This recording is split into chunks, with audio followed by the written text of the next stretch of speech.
It's gone up like just a couple of 0.3 or something, but that's only because I was a little bit more flexible over the weekend.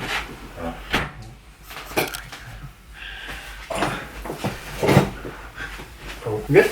Yeah, really. Under the spotlight. I think it's changed, is it? I think you're a bit further back. I think one light's gone out. I need a new bulb. Number 6. Sixth one. So 2 weeks to go for this little part. Yeah. So just again another little update on the progress. We just discussed the weight. The weight's roughly about the same. Yeah, roughly about the same. But just touching back to last week, I thought that we might have a little bit of a stall at some point, but it's going to happen at some point. So yeah, we can sort that anyway. Training. Last week's training was excellent. I felt really good. Lifts were big. The only day I struggled was it last week? Yeah, it was on last week's pull session. I had a back and hamstring session on Thursday, and it was really tough. I think it was the only day up to that point where I felt really kind of just drained. I felt lethargic. I felt kind of it was really hard to push through the session. It was still a really good session. I completed everything that I did the week before. So the week before I hit kind of some really big numbers on that session, and I tried, and I obviously wanted to potentially get more this week or last week, but I didn't quite improve on the numbers, but I hit the same as what I did the week before on everything. So I matched it, which was cool, but it just felt a lot harder, and I think kind of I didn't feel that bad considering it was week 6. You know, so 6 weeks in, and that was the first session. The other sessions were great as well. It was just that session felt really tough. But then I also take into consideration there was the couple of days last week it was really hot as well. So I mean that I think obviously had a little bit of an effect. I mean, things like that, they happen sometimes. Yeah, exactly. And like I said, it was only one session, so I didn't feel too bad about it. Yeah. But in general, are you feeling still alright? Still feel good? Yeah. So we can get the pictures and see the differences, see what we're looking like at the moment. Feeling really good in terms of how the progress has gone. I mean, you're talking now 6 weeks in, and you know the difference is incredible, really. And considering it's been, you know, how good I've felt throughout. And the changes that I've seen just in 6 weeks, and been pretty flexible with, you know, nutrition in terms of if I wanted to change anything, I've had that flexibility. But it felt really good, and feel good about the changes that I've made in such a short period of time. Yeah. So that's good. Oh, that's good. We haven't touched anything with the food from last week's. It's all kept the same. Just obviously still allowing the flexibility, like you say, so it enables you to be able to go out, and if you want to go and eat something out, then you can go and do that. So for that reason, you know, that's how it should be, rather than I'd much prefer it being like that rather than like this conversation with someone else this morning around food plans and the restrictive nature of just what a food plan is, and I'm so sort of wary of doing it now, and I just rather would give some kind of, you know, some examples of foods and things that you can fit into a plan, but then also teach people around what is the calorie intake that they should be consuming, and then look at their macronutrients targets in terms of that, and then just getting people to kind of do it themselves. I know it's like, I don't want it to sound like a bit of a cop out, but it's allowing people that flexibility and having the choices, rather than feeling this is my food plan, I must stick to this, because if I don't have that meal at 10 o'clock, then it's all a waste of time.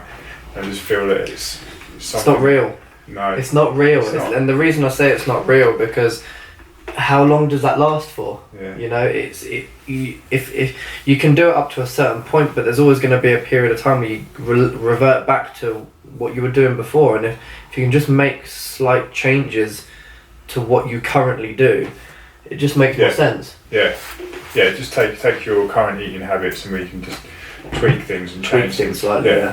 Definitely. Yeah, I just feel that's the biggest thing for me out of so far this whole process for you with yourself, is just allowing you that flexibility to just see that it still works. So. Yeah, not only that, it's the actual food that we have in the plan is food that I actually would eat anyway. You know, it's no different, and it's just being more controlled over the amounts, so then we can get a really good idea of the actual amount of calories that you're consuming on a daily basis. Yeah. That's what has been the key. Yeah, and it also, it just goes back as well to, it all links in, because for me it's like, I mean, I know you do your walking, and we'll touch on the steps in a minute, but we haven't done any other cardio. Cardio is something that's not, it's not necessary, it's not needed in order to lose weight. I mean, if your weight training is there to obviously preserve your lean tissue, but if you just you can lose weight by just reducing your calories, and by gradually doing that. The cardio is something that really you can throw in if you're looking at something in the later stages, if you're trying to receive get a certain result or something like that. Yeah, we generally tend to think of them things as like, cardio is another tool in your toolbox. It's another thing you can use to add in only if necessary and if you need it. But like you just said there, that's exactly right. It's not essential. No. You bring it out only if you need it, and that's why we've not touched any more cardio into the plan at all. Is it hasn't been necessary, not yet anyway. We've still seen progress even without. Yeah, and then now we've got options. Do we tweak the food a little bit? Do we add in maybe some kind of expenditure from cardio or something? But not like we're not going to start going mad on it. Yeah. It's just little bits enough to sort of make an impact, and then to maybe just make it shift a little bit. And what's great about that is we have a choice, like going in now, and this is the period which is really exciting for us, because having that choice is what it should be about. Not saying make all these changes week 1, 2 and 3. Where do you go from there? Once you've made all them changes at the beginning, it's kind of hard to gauge what worked, and 2, what else do you add in if you've given it everything from the start. We have a lot of choices now to make. So yeah, and I think I know we're doing this over 8 weeks, which is quite a short period of time. Whereas if you're giving yourself a longer period of time, then you obviously you've got loads more choices then, and loads more options to go with. And this is it. Don't rush. There's no rush really to get it done. And I know people have sometimes put shorter deadlines on, and especially when they have a short period of time to get kind of what they want to get in results wise. But just take your time to make these changes. There isn't any rush. Yeah. Feeling alright though? Feel really good. Feel great. Yeah. It's been really good, and it's the structure of everything that I love. I love having that structure, and just that. I was having a conversation with someone this morning about, making changes to your food, like for like a 4 or 6 or 8 week period. We're kind of talking about the amount of food that they can consume, and just make a plan that you could generally stick to on a daily basis going forward, that you'd like to the foods that you'd like to eat, and not restricting yourself and saying, I'm allowed one cheat meal a week, or a cheat meal, or one kind of thing that I'm allowed to eat per week. Just it doesn't work, does it? In my eyes, it's like, it's crazy. Just factor it in. Winds me up. So I said it on the last video log I did around it's eating behaviours. It's encouraging them sort of a bad eating behaviour. Yeah. In terms of if you're visualising on a Saturday, you're visualising from Monday to Saturday, you're thinking, right, all I can think about is I'm going to just go and destroy Domino's. There's something wrong with that, like in a behavioural way in terms of food. I don't get that. I've done that. I am gonna lie. Yeah, we all have. And been there and done it, and now I think about it, and you think it's fucking ridiculous. You're just waiting for that one day. Whereas if you just break it down and be a little bit more relaxed, and then and you probably know as well. You don't just go and have like a large pizza. I literally eat until I feel sick, and then there's no benefit from it apart from. I don't even know what it is. But my mindset behind these things is if you want something, have it. Yeah. Because at the end of the day, if you're driving towards a window when you're allowed, it makes it so much worse, because you then do what we have done before, and you go all in. Yeah. And that's the trouble, is if you're gonna have something, just have it. But massive gripe with that. I think it's just the wrong way of looking at food.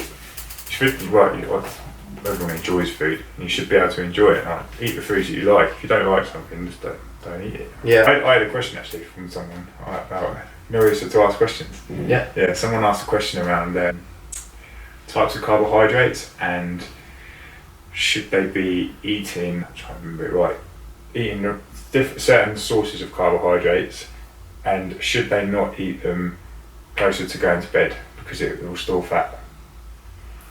No. First things first, we talk about this, the order of importance of what's most important. Energy and energy out, first of all. Thinking about timing of foods and what source of carbohydrates at the beginning is kind of irrelevant right at the start, So calories, first of all, most important. Then we've got to think of kind of the amount, the macronutrients in that. The quality of food comes a little bit later. Yeah, the timing's really irrelevant. Yeah. And the storing of fat comment is completely irrelevant as well, because Yeah. it will all come down to the total expenditure and the total intake over the day, whether there's a surplus or a deficit. So, and then that'll go on, not just over one day, multiple days, weeks.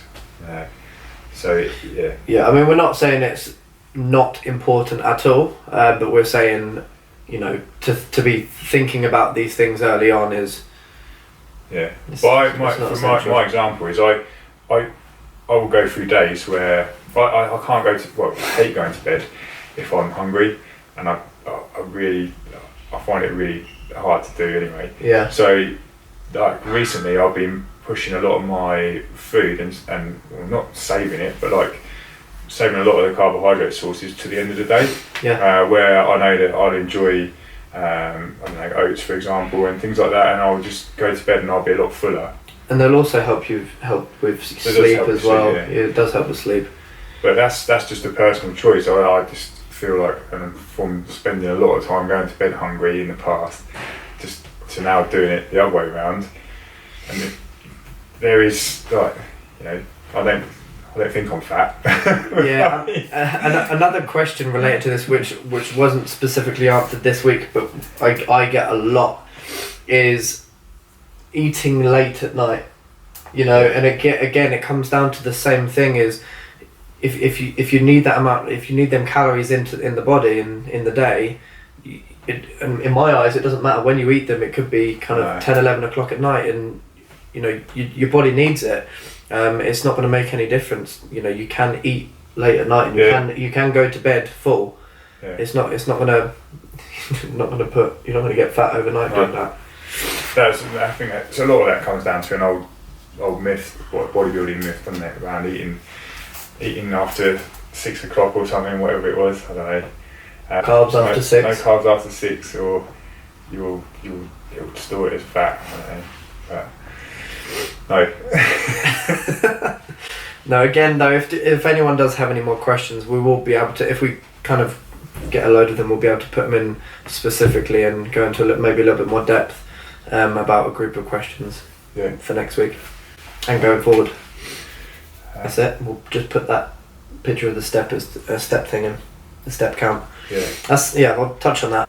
People's daily activity, just a nice idea is just download. There's a few of them. Download a step counter on your phone, or like a Fitbit or a watch or something, and just take a daily count of your steps and your daily activity, and try and set yourself a target. It doesn't have to be huge to start with. Look at like between 6,000-8,000 and start to build up from there. But your daily steps is a really, really good way of just kind of keeping you on track with a daily target, instead of kind of thinking your activity is generally very good. It makes you realise how active you are on a daily basis. Like there was one day, I think it was yesterday. I thought I was quite active all day yesterday, but still only just hit my my daily target. And it makes you really think, and I know it may not be 100% accurate, but it's pretty. Yeah, well, it's something to measure off. Even if it's not accurate, it's still a measurement. But exactly. We have. If you think about, you get up in the morning, you might get in your car, you might drive to work, you sit in an office all day, you might not even leave that office, you get back in your car, you go back home, and then you might not do anything that evening. Like in terms of activity wise, you might feel like you've had a busy day, but activity wise it's not a great deal. Yeah, and it's important to then note as well. It doesn't matter what time of the day. You know, quite often we'll go out in the mornings. But like I said, it doesn't matter. I went out last night quite late. You know, it's about 9:30. You know, if you need to get it in, you get it in. You know, and it's not just I wasn't just doing it to take my total up, but I was just doing it because I wanted to do it. Yeah.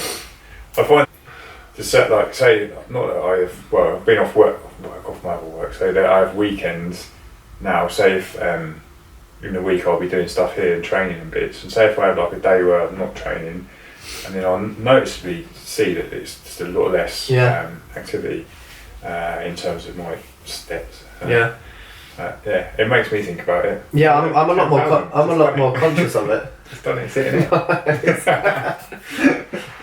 Yeah, I'd say I'm a lot more conscious of it. It does help. It does help on a daily target. It's good. Cool. Yeah, we'll get pictures tomorrow morning. Post them up. That's it. Nice. Yeah.